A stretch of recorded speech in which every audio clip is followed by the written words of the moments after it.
everyone, it's Emily, and today I'll be talking about all the games I played in September. So September was an interesting month. I was busy trying to finish up Xenoblade Chronicles 3, and I'm happy to say that I did reach the conclusion of the game. However, I haven't done all the side missions yet. So I put in about 105 hours in to this game, and I would say there's probably maybe another 20 hours worth of side missions to do. It was interesting how things came together at the end. I won't go into spoiler territory about what happens or anything, but they do leave things open, I think, for the DLC. So it'll be interesting to see kind of what they do with the DLC. Are they going to do a prequel like they did with Torna, or if it's going to be something that happens after what happens in Xenoblade Chronicles 3. So it'll be very interesting to see what they decide to go with this. I will say the ending was very emotional. I did get a bit teary-eyed at the end there, which is a little bit unusual for me, so take that as you will. But yeah, I think the conclusion to this game was very satisfying, and the playthrough experience was also a lot of fun. I did say in my 50-hour impression video that the combat felt a bit on the easier side, and I will say that is still the case here. I was very tempted actually to just increase the difficulty from normal to hard to see kind of how my experience would change. I might do that on my ND Plus playthrough, but I'm still not sure because I think part of the appeal of Xenoblade Chronicles 3 was just how relaxing it was, exploring all the different biospheres in the world and just playing around with the combat style. Here, all the different combos and things just felt very optional unless you're encountering one of the unique monsters or one of the higher bosses. So in a way, I did enjoy that aspect of kind of the leisurely pursuit in this game. Now, when it comes to ranking the other Xenoblade Chronicles games with Xenoblade Chronicles 3, I feel like it's really hard to rank these because even though there are a lot of elements that are shared between the games, they still feel very distinctively different in terms of the experience you're going to have. For example, the first game just felt like an epic that had very high stakes, and I was really just anxious to kind of know what would happen as the story progresses. And how they introduced the new combat system I thought was interesting, but I didn't feel the need to really master it. It was more of just kind of getting by to progress the story. Xenoblade Chronicles 2, on the other hand, while I did enjoy the story, I felt more inclined to just really master the combat style and get all the blades and the different side quest storylines and just kind of integrate myself in that story in that way versus the main storyline. And while a lot of people do complain about the combat system, I felt just a sense of achievement when I really figured out how it worked and how to play up its strengths with all my different party members and kind of building up their stat builds and things like that. So it just felt like a very satisfying game in that aspect. There are plenty of flaws in the game, but I think despite the flaws, it was a very enjoyable experience overall. Now, Xenoblade Chronicles 3, on the other hand, I think does a really good job at taking in the first two games and sort of making a compromise in both making an interesting story, not necessarily the mainline story, but I would say the character stories were a strong pursuit, while at the same time taking a combat system that wasn't too difficult to master, but if you wanted to make it more complicated, there were definitely options to do that. And now, having finished the mainline story in Xenoblade Chronicles 3, I do see where the first two games' story do integrate with the third game. However, I would still say that they're fairly minor in what needs to be done. There are certain cameos and things that the trailers definitely alluded to that were nice to see, having had that prior knowledge in the other two games, but again, I don't think it really hinders on your enjoyment on the overall experience of Xenoblade Chronicles 3 if you haven't played the first two games. If anything, I think it might help prompt people to go back and play the other two games. So I think all the Xenoblade Chronicles games are must-play experiences if you enjoy JRPGs and own a Nintendo Switch. I'm still waiting for my limited edition to arrive. I got an email from Nintendo saying that my order was delayed and they're not going to send my limited edition until the end of October. So I'm hoping it'll finally get here. I've been seeing a lot of pictures on Twitter and unboxings here on YouTube, and the package looks so pretty. Before we jump into the 3DS games, I wanted to mention that I did play through A Short Hike, and it was a very enjoyable and, of course, a short experience. I think I played maybe an hour and a half. I would have to check. But this game just oozes so much charm.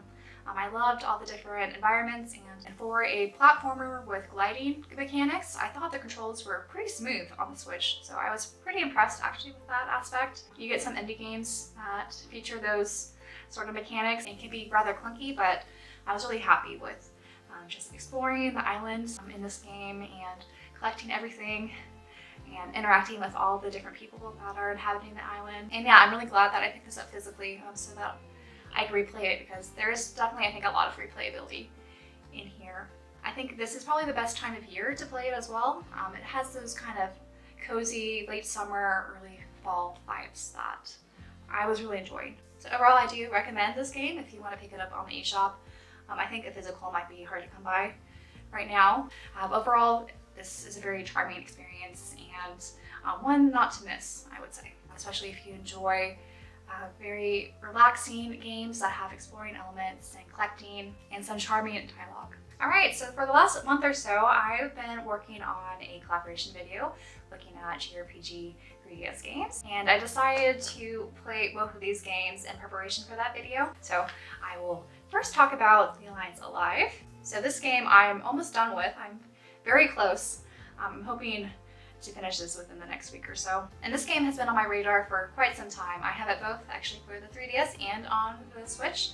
The Switch and PS4 have an HD remaster because this was a late release 3DS game, so I think a lot of people missed out on this. But for this game, I've heard a lot of great things regarding the characters and the story in particular, and I can see why a lot of people do recommend picking this up for the 3DS. And so right off the bat, this game sucks you into this different sort of world where beast folk and these demons rule over humanity. And you follow various characters who are part of this resistance, who are fighting the rights for humans. So this is a fairly refreshing premise, I would say, for the JRPG genre. And what I like the most about this game is just how much personality these characters have. So there's a lot of very funny, laugh out loud moments, if you will, with the dialogue and just how these characters interact with one another. And sadly, there's no voice acting, either Japanese or English, available in this game, which is a pity because I feel like the dialogue just would have had a greater impact if that was available, because a lot of these lines are just hilarious, I think. For combat, this does take your traditional turn-based JRPG system, but it does integrate a few innovative things I thought were interesting, mostly in how you level up and learn new skills. They introduced this random component where if you use a certain move, you may or may not learn a new one. So I feel like this combat system kind of kept me on my toes and really pushed me to use different move sets to kind of see if it would somehow trigger learning new abilities and leveling up some of my favorite abilities, because that also had a random chance of leveling as well. So I found that aspect refreshing, though at times frustrating as well, since I did have a few weaker characters that I sort of had to grind a bit in order for them to learn some new movesets that I thought might help them a bit more in combat. There are also some weird difficulty spikes where you would encounter these super strong beings that could easily wipe your party out, and I think it did further complicate some of the decision making when it comes to combat, and whether or not if you should do a soft reset or not. So as I mentioned, I am very close to finishing this game. I think I just have a few more chapters left, and so I'm really anxious to see what the outcome will be. And right now I'm just really enjoying kind of how all of these different characters from different parts of the world are meeting up, and it's just been a fun experience overall, despite some of my problems I have with the combat system. The story is definitely, I think, engaging enough, and the characters are really what drive it home as it being a very memorable JRPG experience. And then finally, I did dive into Shin Megami Tensei 4. I meant to start this up after I finished Devil Survivor 2, but because I have this upcoming collaboration video, I thought I should probably be playing this game so I could talk about it, because this is one of the most highly regarded JRPG on the 3DS system, and I can see why. Having only played the Devil Survivor games on the 3DS, I did really enjoy the traditional turn-based combat, almost like a darker Pokemon, if you will, that the Mainline game has. And I think this game does a really good job at creating a very dark and creepy atmosphere that just kind of heightens the experience when you're diving into these different caves and encountering different demons, and it's been very interesting so far. And I do know in this game there are 3 different paths you could take that have different endings. I'm not really sure which path I'm on at the moment. I've heard from other people that the Chaos route is the most interesting, so I've been trying to aim towards that, but that might not be the route I'm on. I've noticed this with Overclocked, that just the most minute decision you make can really veer your kind of path. But yeah, I'm not super far into this game yet. I've just really scratched the surface level so far, and I'm excited to dive more into the demon fusion because that was one of the aspects I really enjoyed in Overclocked, and I'm sure I will enjoy it in this game as well. And I did have plans to sort of play more horror-like games in the month of October leading up to Halloween, because I feel like it's always fun to kind of theme your games around certain times of the year.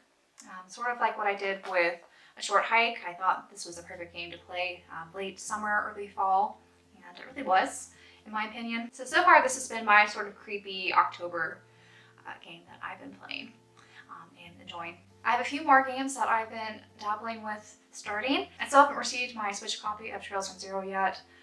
I had to cancel different orders from various shops. I right now have it on Amazon, so I'm hoping that will actually ship and get to me sometime next week, but we'll see. I do have the sequel to AI the Somnifile with me, so I'm thinking of maybe going into that game. But however, I feel like once Trails from Zero comes, I'm gonna drop everything and just play that game. But yeah, for this month, I'm definitely gonna finish The Lies Alive, since I just have a little bit more to go, and get pretty far into SMT4 is my plan. Then also pick up Trails from Zero, which I'm really excited to finally play. But yeah, I have a few videos in the works right now. I have 2 different collaborations I'm doing with friends, one that I mentioned earlier. And for my next video on this channel, I've been wanting to do sort of a retrospective kind of collecting guide for JRPGs on the Nintendo Switch that I think will be fun. I'm kind of working still on the title, but it's more of the long lines of if I had to restart my JRPG Switch collection, how would I go about it? Depending on how you guys like that format, I may or may not try it with other genres and other systems, but we'll see how it works out. But yeah, that's it for this video. Let me know what you guys have been playing lately. Do you like to fit with the Halloween theme for this time of year? Or do you like to just play new releases or other games that are currently on your backlog? But that's it for this video, and until next time,